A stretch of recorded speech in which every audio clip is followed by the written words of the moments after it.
Buenas tardes, somos alumnos de la carrera de Ingeniería Química para la materia Taller de Investigación 1. Este es nuestro proyecto de investigación.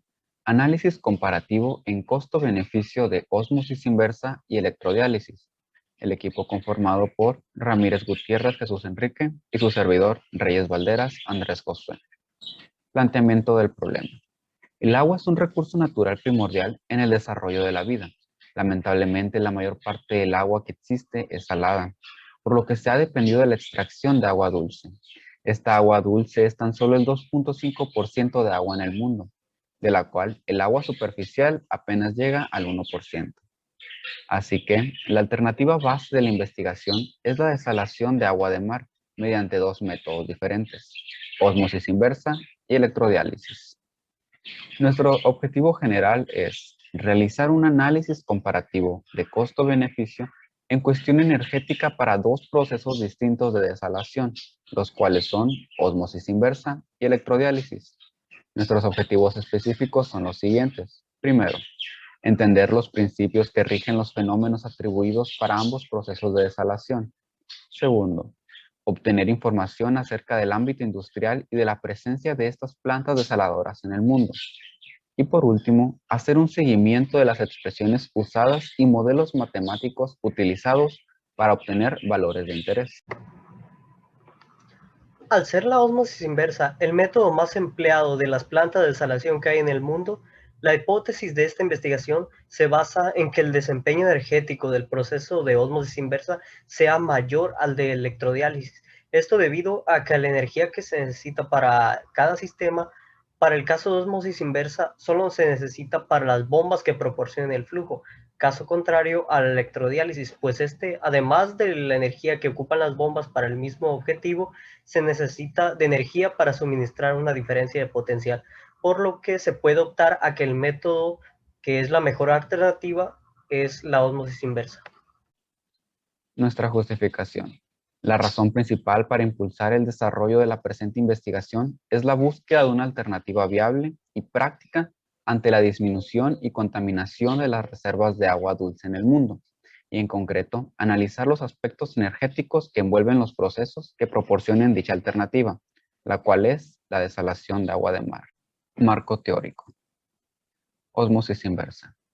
La escasez de agua potable es un problema que ha ido en aumento, por lo cual se ha optado por potabilizar el agua de mar.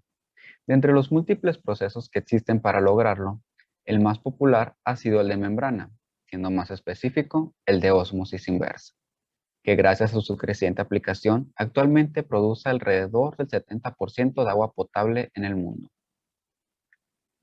Una planta tradicional de ósmosis inversa puede convertir alrededor del 50% de agua salada en potable, mientras que una planta más compleja, que incluye múltiples fases, puede convertir hasta un 75%. En cuanto al consumo energético, estamos hablando que teóricamente debería ser de bajo consumo, de menor a 1.5 kilowatts hora por cada metro cúbico de agua potabilizada, cuando en realidad consume incluso más del doble. ¿Esto cómo se traduce? Bueno, en la siguiente imagen podemos ver las emisiones de dióxido de carbono indirectas por los múltiples servicios que requieren la planta de tratamiento. Del año 2005 al 2010 podemos ver que todos van en aumento. Posteriormente al 2010, todos decrecen, excepto el de energía eléctrica. Esto debido principalmente al aumento de plantas tratadoras alrededor del mundo y a su vez al aumento de cantidad de agua que pueden potabilizar. Ahora, no solo es culpa de la cantidad de plantas tratadoras, sino que la mayor parte de las plantas de energía eléctrica funcionan por combustible fósil. Otro de los aspectos a tomar en cuenta de una planta de ósmosis inversa es el desagüe, pues esta lleva una salmuera muy concentrada de vuelta al mar. ¿Qué ocasiona esto? Bueno, un incremento de salinidad, un aumento de la temperatura y una alteración de la vida microscópica.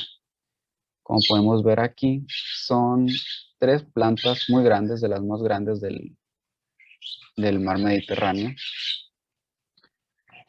La alteración más significativa se encuentra en la vida microscópica, como podemos ver en las siguientes gráficas, es muy visible. En cuanto al incremento de salinidad o de temperatura, estas son altamente puntuales, muy específicas en el área de desagüe.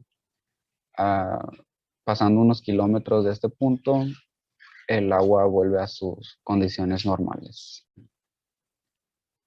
El último punto a tomar en cuenta es la entrada, o también llamada alimentación, pues esta puede alterar la vida microscópica e incluso especies pequeñas, ya que durante el bombeo de agua hacia la planta tratadora, estas especies no pueden nadar a contracorriente.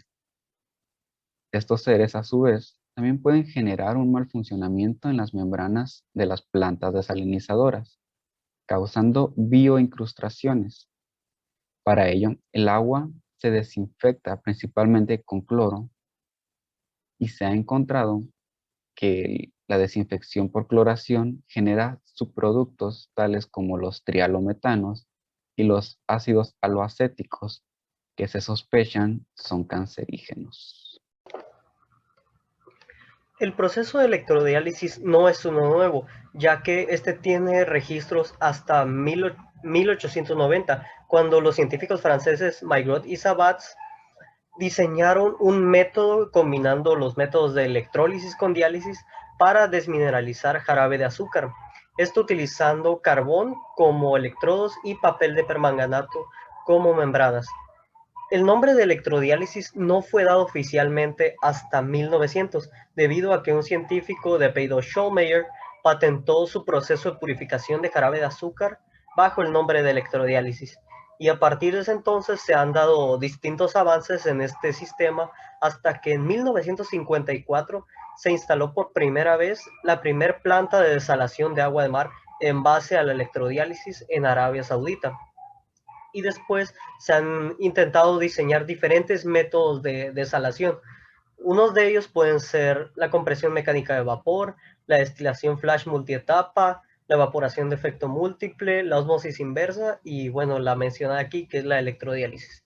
Y un aspecto importante es que en la electrodiálisis no se necesita de un cambio de fase para hacer la separación del disolvente y los solutos y hacer una solución más concentrada, sino que esta solo trabaja utilizando la energía eléctrica para separar los iones disueltos en el agua en sus componentes iónicos y así separar estos solutos y crear un agua más concentrada. Caso contrario que es en el de compresión mecánica de vapor y todos los anteriores mencionados, excepto osmosis inversa. Pues para un cambio de fase se necesita de muchísima energía para lograr que el agua o el disolvente se evapore y deje a los solutos en una solución más concentrada. Otro aspecto importante es que los desarrollos que se han dado en este campo han sido notables debido a que, por poner un ejemplo, en 1970 se necesitaban de 20 kilowatts para desalar un metro cúbico de agua y en 2010 se presentó que se necesitaban únicamente 2.5 kilowatts. Y bueno, en cuanto a la distribución de los métodos de desalación que hay en el mundo, en las diferentes plantas, se puede ver en la gráfica de la imagen de la derecha que para la ósmosis inversa presenta el 64% de todas las plantas desaladoras que se registran, mientras que para la electrodiálisis solo se presenta el 4% de todas ellas. Un módulo de electrodiálisis se compone de los siguientes elementos: dos electrodos, un ánodo y un cátodo, una fuente de energía externa que genere una diferencia de potencial en dichos electrodos y unas membranas especiales de nombre membrana de intercambio iónico. Bueno, el proceso funciona de la siguiente forma. Se hace pasar un flujo de manera paralela a los electrodos a través de las membranas. Lo que pasará es que la fuente de energía proporcionará una diferencia de potencial, haciendo que los solutos disueltos se separen en sus componentes iónicos y, bueno, el ion positivo se vaya al electrodo negativo, que sería el cátodo, y caso contrario al ion negativo que se iría hacia el ánodo, el electrodo positivo. La separación se hace de manera efectiva gracias a las membranas de intercambio iónico, debido a que estas retienen en un mismo canal a las partículas separadas, lo que crea dos canales, uno de diluido y otro de concentrado. Estas membranas se dividen en una categoría y se dividen en dos categorías que son membrana de intercambio aniónico y membrana de intercambio catiónico. Más adelante explicaré un poco más acerca de estas membranas. Y bueno, otra cosa a resaltar es que la unidad más pequeña que se puede manejar en estos módulos de electrodiálisis es el par de celda, el cual se compone de un canal de diluido, un canal de concentrado, una membrana de intercambio aniónico y una membrana de intercambio catiónico. Una virtud notoria del proceso de electrodiálisis es que este tiene adaptabilidad hacia otros procesos, es decir, se puede acoplar con diferentes fuentes de energía como son la eólica o la fotovoltaica. Dos artículos que fueron recabados para esta investigación fueron hechos el primero por unos científicos chinos, donde estos acoplaban un sistema fotovoltaico a un módulo de electrodiálisis, el cual en un día soleado producía 900 watts por metro cuadrado, que se traducen en 30 volts que suministran al módulo de electrodiálisis. El segundo fue de unos científicos italianos, en los que estos, además de un sistema fotovoltaico, también acoplaban un sistema de energía eólica, y para un día soleado en el mismo caso, que se manejaban corrientes de entre 250 a 900 metros cúbicos por día, se necesitaban de 5 kilowatts a 45 kilowatts para desalar 5 gramos, de 5 gramos sobre el litro a 0.25 gramos sobre el litro para una solución de esa concentración. Y bueno, esto es un dato interesante a notar, de que la electrodiálisis puede trabajar con diferentes métodos de energía, fuentes de energía. Un aspecto muy interesante y particular para analizar a la hora del diseño de un módulo de electrodiálisis son las de membranas de intercambio iónico, que como mencioné anteriormente, se dividen en dos: membrana de intercambio catiónico y membrana de intercambio aniónico. Y bueno, estas a su vez tienen una subcategoría que es a los que se le llaman membrana homogénea y membrana heterogénea. La membrana homogénea tiene una distribución mucho más uniforme que la heterogénea en cuanto a sus grupos arreglados, mientras que la heterogénea tiene a sus grupos arreglados distribuidos de manera inequitativa. Esto para diferentes operaciones donde eso resulta en una ventaja. Bueno, ¿a qué me refiero con esto de grupos arreglados? Los grupos arreglados son moléculas o sustancias que se insertan en la resina polimérica, en la membrana, para otorgarle su naturaleza, como membrana de intercambio catiónico o membrana de intercambio aniónico. Para la membrana de intercambio catiónico, esta solo debe permitir el paso de iones positivos, por lo que se le tienen que insertar grupos negativos. Esto para que repela a los iones negativos y atraiga a los iones positivos. Un ion que se utiliza mucho para la membrana de intercambio catiónico es un grupo carboxílico, que resulta altamente negativo. Y para la membrana de intercambio aniónico, que solo permite el paso de iones negativos, repeliendo a los positivos, un grupo que se utiliza mucho es el grupo amonio, NH4+. Y bueno, aquí se muestra un ejemplo de un artículo que utiliza para un proceso de electrodiálisis inversa.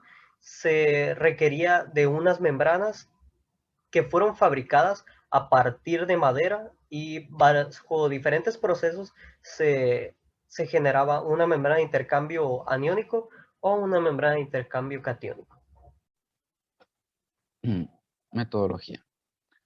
Métodos empleados. Realizar consultas bibliográficas para tener un entendimiento más amplio del panorama que rodea el tema abordado, seguido de realizar los cálculos correspondientes para obtener la efectividad de ambos procesos, finalizando con entrar en comunicación con plantas desaladoras para obtener detalles adicionales sobre los parámetros de operación que utilizan. Posteriormente, realizar una entrevista para obtener detalles acerca de los procesos de interés. Energía específica de consumo. Aquí tenemos la energía que sería necesaria para potabilizar un volumen de agua salada. En este caso, tenemos las ecuaciones en base a las presiones utilizadas. Como podemos ver, en el caso ideal, la energía necesaria serían 1.37 kilowatts por metro cúbico, pero al incluir parámetros más reales como la eficiencia de la bomba, obtenemos que la energía necesaria sería alrededor de 1.72 kilowatts hora por metro cúbico. Esto es únicamente considerando las presiones necesarias. Ahora, si calculáramos la cantidad de energía necesaria a partir de la concentración salina, con una concentración promedio de 35 gramos sobre litro, tenemos que la energía específica de consumo sería aproximadamente de 2.15 kilowatts hora por metro cúbico. Las ecuaciones aquí presentadas fueron obtenidas a partir de un artículo de 2018 realizado por científicos del Medio Oriente llamado Mejoras en el diseño de una planta de desalación con electrodiálisis, incluyendo el potencial de Donan. Y bueno, de las ecuaciones aquí presentadas, la que definirá el objetivo o la que resaltará la hipótesis de esta investigación es la primera, que es la energía de consumo específica, que se denota de la forma como se presenta en la presentación. Ahora, los parámetros utilizados fueron los que aquí se presentan. Un detalle aquí es que las concentraciones que se marcan ahí, las concentraciones iniciales del canal de diluido y las concentraciones iniciales las concentraciones finales del canal del diluido se cambiaron para hacerlo acorde a esta investigación. Así como que se agregaron parámetros diferentes o nuevos, los cuales son el voltaje, el número de pares de celda, las concentraciones de la membrana de intercambio catiónico y la membrana de intercambio aniónico, la temperatura y la constante universal de los gases. Bueno, los cálculos del módulo de electrodiálisis son los siguientes. Para una algo aquí que hay que tomar en cuenta es que la concentración CS no es la concentración final, la que se espera para el agua potable del canal del diluido, sino es la concentración que se pudo retirar del canal del diluido y pasó al canal del concentrado. Es decir, es la diferencia de la concentración de estos dos canales al final de la membrana, del trayecto del flujo. Y para esta concentración de 1.1545 moles por metro cúbico, se necesitó de una energía de consumo específica de 0.064 kilowatts hora por metro cúbico. Y bueno, como viene en la nota en la parte inferior, la concentración inicial por el canal del diluido CSFD se cambió por 598.9041 moles por metro cúbico, que es la concentración que manejamos en esta investigación basada en la salinidad del Océano Pacífico. Y la concentración final del mismo canal, CSD, fue de 3.433 moles por metro cúbico. Eran las concentraciones impuestas. Y esta última concentración se basa en la norma NOM 127 SSA1 1994, es para la dureza del agua, lo cual dicta que el límite mayor permisible de iones de sodio en agua potable es de 200 gramos por litro, miligramos sobre litro. Y bueno, pues esas son las concentraciones que se impusieron como objetivo para este proceso. Análisis de resultados. Los resultados muestran que, bajo un cierto volumen de agua salada, con una concentración de 35 gramos sobre litro, el proceso de electrodiálisis resulta en un menor consumo de kilowatts hora por metro cúbico, pero lo que no se menciona directamente en los cálculos son dos situaciones. Uno, el proceso de electrodiálisis no toma en cuenta la energía consumida por las bombas, a diferencia del de ósmosis inversa. Aquí esto es un dato interesante debido a que, como menciona, no se toma en cuenta la energía que consumen las bombas para proporcionar el flujo en el proceso de electrodiálisis. Y dos, el proceso de electrodiálisis, bajo las especificaciones de concentración a la entrada y salida impuestas, las concentraciones de 598.9048 moles sobre metro cúbico, y la de el límite máximo permisible, el proceso no desala la cantidad esperada en una operación.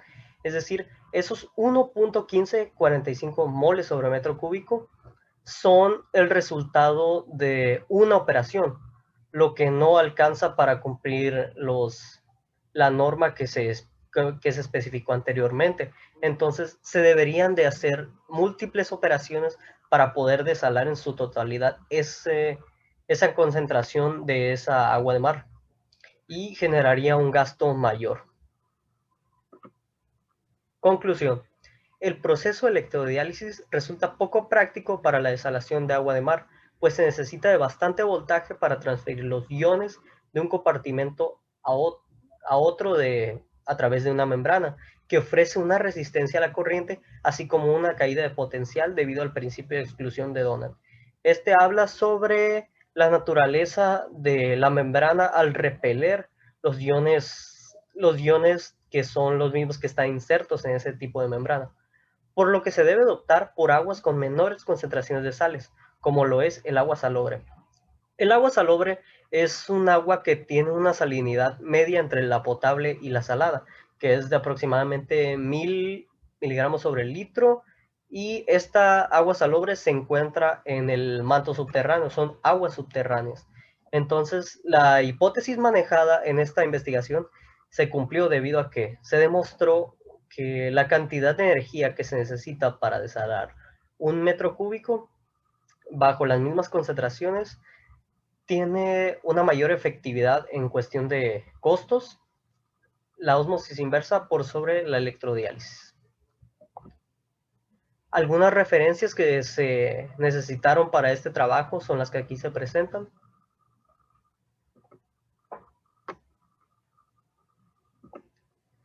Y muchas gracias por su atención. Sería todo por nuestra parte.